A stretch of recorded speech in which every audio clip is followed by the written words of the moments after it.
The last speaker for the big talks, we have the pleasure to invite Mr.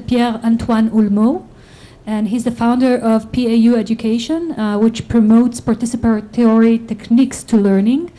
And he's a member of also of the European Council for Open Education, so I'm eager to hear how you define open education, but that's my personal kind of biases. Thank you, Pierre Antoine. Michael, you gave me a good transition, talking about decentralized and centralized policy-making decisions. My approach will be slightly different from my two other panelists. I will basically question the role of policymakers, whether they have anything to do in this transformation, and if it's desirable that they have anything to do in it, or whether the transformation will take place outside. And I was making thoughts about this, and then I talked to Cecilia from CET, and she told me, be worried because the people in the room, they don't know anything about Europe. So I changed my perspective. They say, yes, that's true. You don't know where I come from. So I would like to start giving you some news from Europe. And this is one of the news that you may read all around. It's about youth unemployment. And what you see on the top of it is 60%. So we are talking of 60% of young Greeks unemployed, below 25 years old. We are talking of more or less 55 or 57% of young Spaniards unemployed. And for the big countries, and I come from one of these big countries, like we presume to say it's a big country, France, almost 30% of the youth are unemployed. So when we are talking of education reconstruction, one of the questions that all policymakers have to address is, or might be this one, how can we ensure that all youth have the ability to connect with their true goals and be recognized and valued for their true skills? In other words, can they get the job they want and the job they deserve? And if you look at the figures, you may have reasonable doubts about at least the efficiency and effectiveness of what policymakers are doing and have been doing. Just to remind you, a few days ago, the Italian Prime Minister sent a letter of apologies through one of the main Italian newspapers to all the youth, saying, I apologize for the situation. And that's a start. And this is another map. This is Europe. And I live here, and you are somewhere here. So you are not on the map. Or we are not on your map, which is another issue. Yeah, I think this is the right one. What you see on this map is the percentage of persons aged 25 to 64 with attainment of higher secondary education. Okay? What is red is the highest percentage, and what is white is the lowest percentage. Just very quickly, all the countries in white are bankrupt. They have been intervened financially. Ireland, Greece, Portugal, Spain, whether they say it or they don't say it, they have been intervened financially. So if we didn't think that education was the answer, I think that we have here a clear, at least correlation between the two. It's not true that Europe is not doing anything for this. Europe is trying to rethink education, and when we say rethink education, it's first of all, it's a complicated term, but remember that Europe is a mix of 27 countries, soon 28, that the European Union has no direct competencies on education.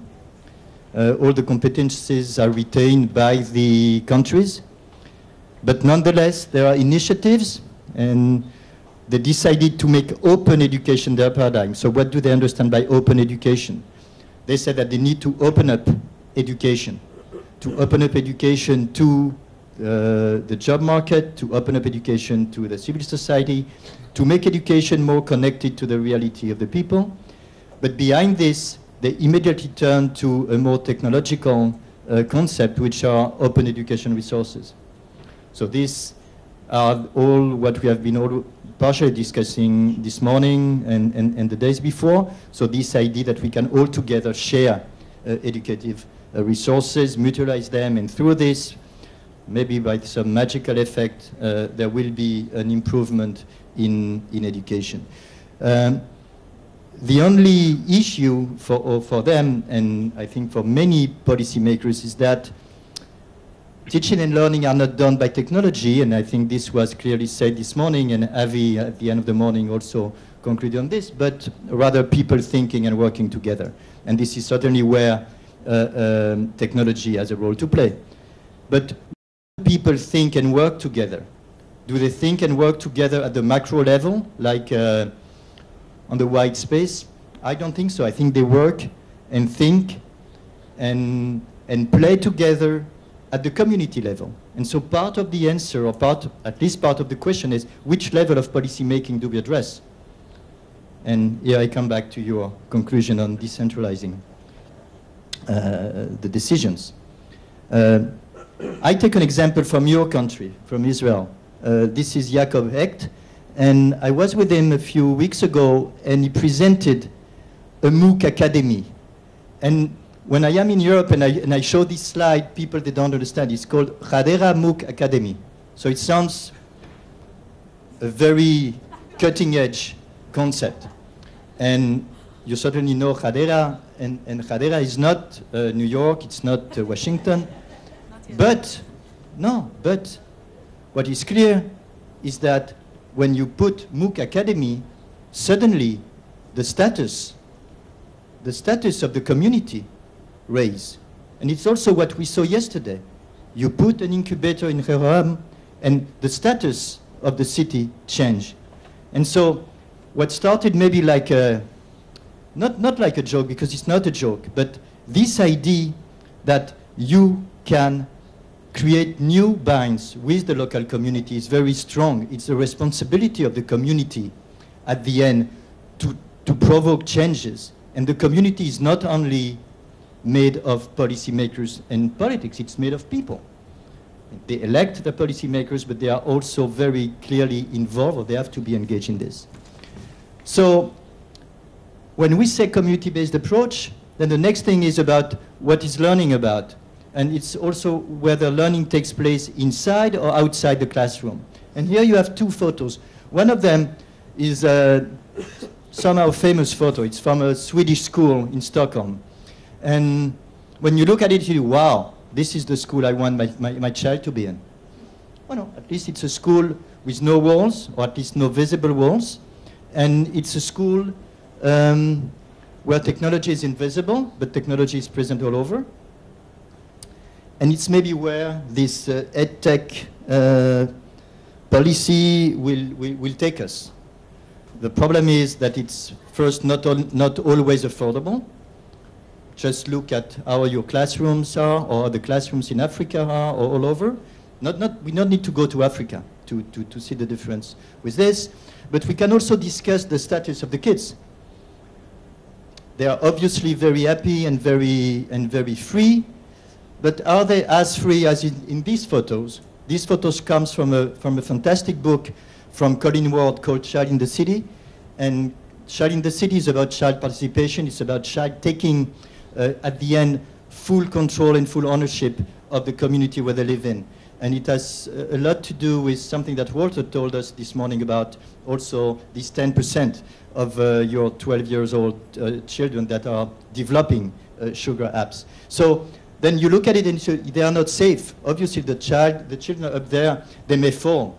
But when you look at statistics and evidences from the 60s, we haven't seen a lot of falls from there. I mean, they are fallen, but not all of them. So it's all about learning paradigms and maybe thinking that all children should be supported to be involved in the governance of the settings of their everyday lives. And this is a major political shift. This is a sentence extracted from a book of my friend Roger Hart, and Roger is from the City University of New York, and and he works on youth participation. And this idea of governance of the settings of your everyday lives, it's maybe something that needs now to be taken into account. When you go back to this first chart where I showed the unemployment rate, you say, but they don't revolt. No, they don't revolt.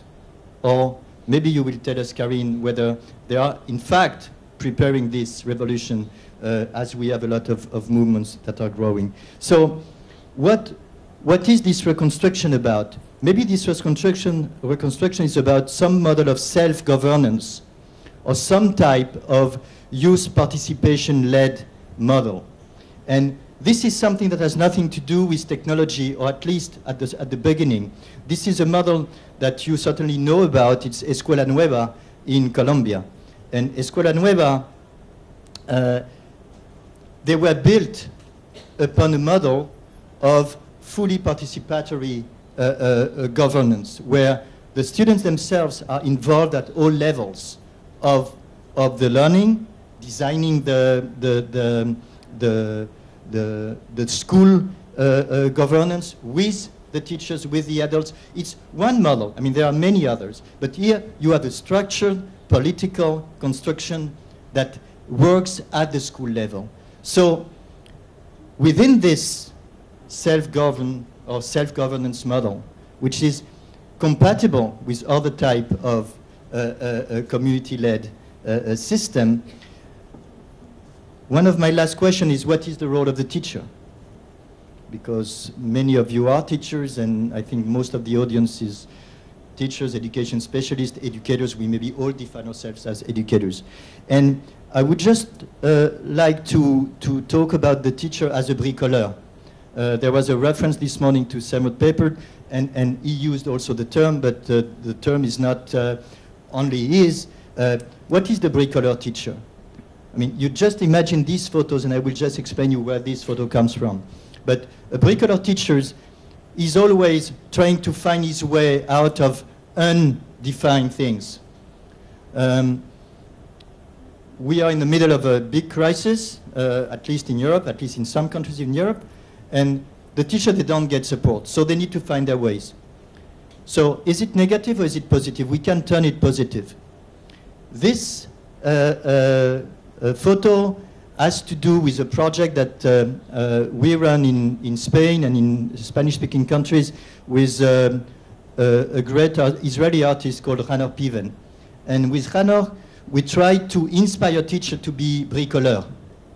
So we try to make them think about where their inspiration in the classroom should come from, thinking upon their own practices and their own abilities to connect things and to reinvent what they want to do. So at the end, you see them, or you look at yourself and say, yes, I am this type of person. I am trying to do bricolage, but bricolage in a positive way. In French, when you say c'est du bricolage is not a positive sentence. C'est du bricolage is, it won't last. But the bricoleur teacher is maybe part of the future. And when you think of the bricoleur teacher, there was this morning in Haaretz, at least in the English edition, an article and a report on teaching in Israel. And one of the, there was some, I don't know whether I should qualify them of negative conclusion, but at least a lot of questions were raised by this report. And one of them was that the teachers in Israel were not, it was very difficult for the Israeli system to attract the best person. I don't know what best means, but at least that the new person that was going out of the university, they were not thinking of education as a destination.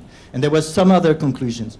But what does it mean? It means that we don't pay attention to the self-realization of the teachers. So there is a need to change completely the paradigm. It's not only driven top-down, it's something which is very, very horizontal.